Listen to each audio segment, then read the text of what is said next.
Assalamu alaikum wa rahmatullahi wa barakatuh. Islamophobia is the only form of discrimination that is not only accepted in the West but championed by public figures. Can Islamophobia be eradicated? Spoiler alert, not in a secular world. Why? Let's take a look.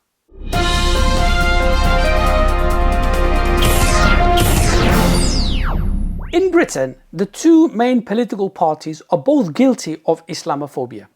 A climate has been created by public figures where it is okay and acceptable to scapegoat Islam for the ills of society. And in the West, it is institutional. And this can be seen by the disparity in the sentencing handed to Muslims and non-Muslims for similar crimes. And it can be seen in the way the media cover such stories. In Europe, laws specifically targeting Muslims and Islam have been introduced in order to curtail the practice of Islam and the influence of Islam on Muslim communities. In fact, this is not something new. Rather, Islamophobia is deeply rooted in European history and European culture. And it stems from their experience with the Crusades and their experience of Christianity and the aversion of religion in public life. The violence and slaughter which the European Crusaders meted out in occupying Jerusalem lies in stark contrast to the magnanimous way in which the Muslims liberated Jerusalem and in the generous nature of Salah ad-Din al-Ayyubi. This superior behavior, exemplified by the Muslims, humiliated the Christians and left a deep impact on their psyche. They made numerous attempts to reconquer Jerusalem, but they all failed. And so Christianity as a political force in Europe declined. And there are two reasons for this. Christian Europe was utterly helpless in countering the progress Muslims and Islam had made in Europe in the years following the Crusades. And sectarian wars in Europe between the Christians led their thinkers and philosophers to ponder on the role of Christianity and religion in public life. And they questioned the validity of Christianity. So this gave a rise to thinkers and philosophers giving birth to liberal secular ideas and values. So Europe's experience with Christianity was blamed for keeping them backward and for causing division amongst the Christians. So they not only blamed Christianity for their ills, but they blamed religion as a whole. So Europe was opposed to having religion or God having any role in public life. And this Eurocentric view was imposed on the rest of the world through colonization and Orientalism, trying to take the Muslims away from Islam. So Christianity caused stagnation and backwardness in Europe because it was corrupt. But Islam, on the other hand, led to unity and progress for the Muslims because it was correct. So it is no surprise that Europe abandoning Christianity allowed them to progress. But the Muslims abandoning Islam led to their stagnation and division. So for Europe, religion in public life is non-negotiable. It is a creedal matter. So they conclude that the only way for them to organize human society is through human reason and human reason alone. And they see Islam akin to Christianity as a force in holding society back. So the insistence of Muslims to adhere to Islam is something that goes against the creed of European secularism, and it cannot be tolerated, and hence the aversion to religion and having Islamophobia, something which is intrinsic to the secular mindset. Islamophobia is part of the DNA of the European thought, and it cannot be separated. Now, some people will say in the West that not all people, not all non-Muslims hate Islam. Individuals here is not the issue. Because yes, there are many individuals that may not hate Islam, but they don't call the shots and they don't define the laws and policies that affect society. So the opposition to Islam is not inherent within a non-Muslim, but it is inherently part of the secular ideals and values. So this distinction needs to be clear about the individuals and about the values. And any individual that adopts those values will demonstrate dislike for religion in public life. Now, some people may say that not all European countries are anti-Islamic, but this is only in a matter of the degree of opposition to religion in life. The secular creed by definition opposes religion in public life. And the most liberal and secular of European nations are the Scandinavian nations.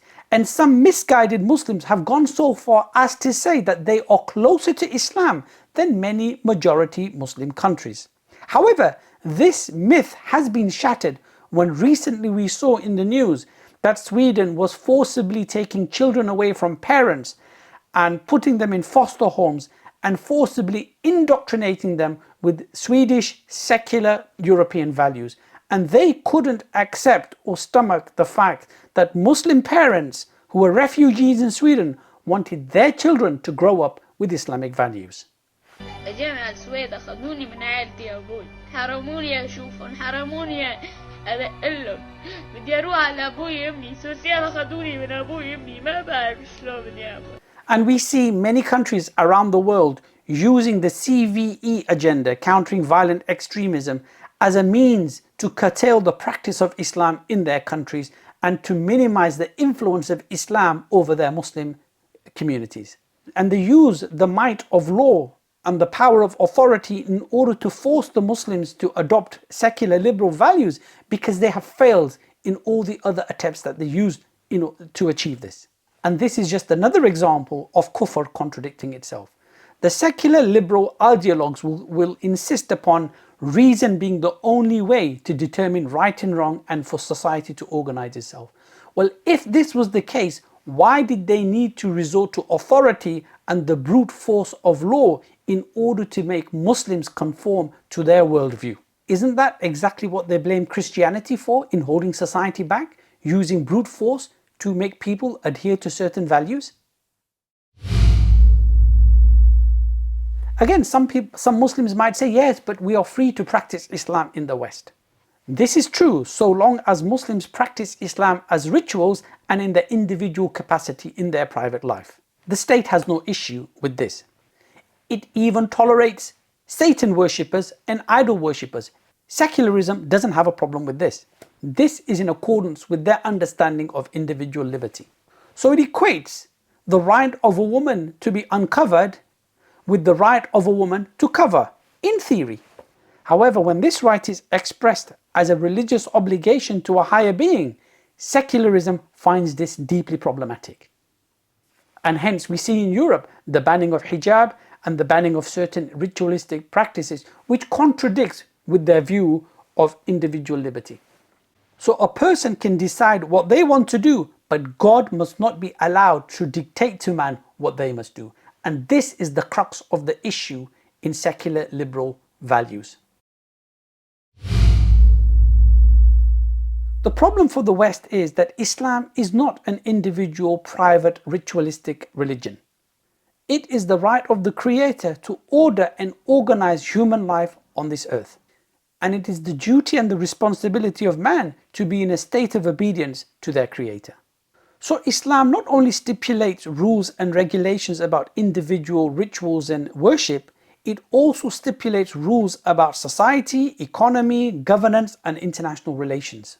Its private, public, and political aspects are intrinsically intertwined and cannot be separated. Hence the insistence of Islam having a single authority in order to be able to practice Islam in the way it is supposed to be practiced. The same Quran and Sunnah which stipulates the rules of praying and fasting are the same Quran and Sunnah which stipulates that ruling and judging must be done in accordance with Islam. So in the same way, the mushrikeen of Quraysh opposed Islam because Islam wanted to organize their life and they wanted their tradition and their idols to do that. The European Christians also oppose religion in organizing life because they want reason and reason alone to organize human life. Therefore, it is not possible to eradicate Islamophobia when secularism is predicated on the separation of divine guidance from human society. So our job should not be to tinker with secularism or capitalism or communism or any other man-made ideology in order to accommodate Islam. Rather, What we need to do is to create an alternative society based on divine guidance as an example to the rest of human society and as a beacon of invitation to them, for them to leave their way of life and to come to the way of life as stipulated by Allah subhanahu wa ta'ala. And this is the example of the Prophet sallallahu alaihi wasallam when he left Mecca and went to Medina and organized a new civilization. وصلى الله على سيدنا محمد والحمد لله رب العالمين. السلام عليكم ورحمة الله وبركاته.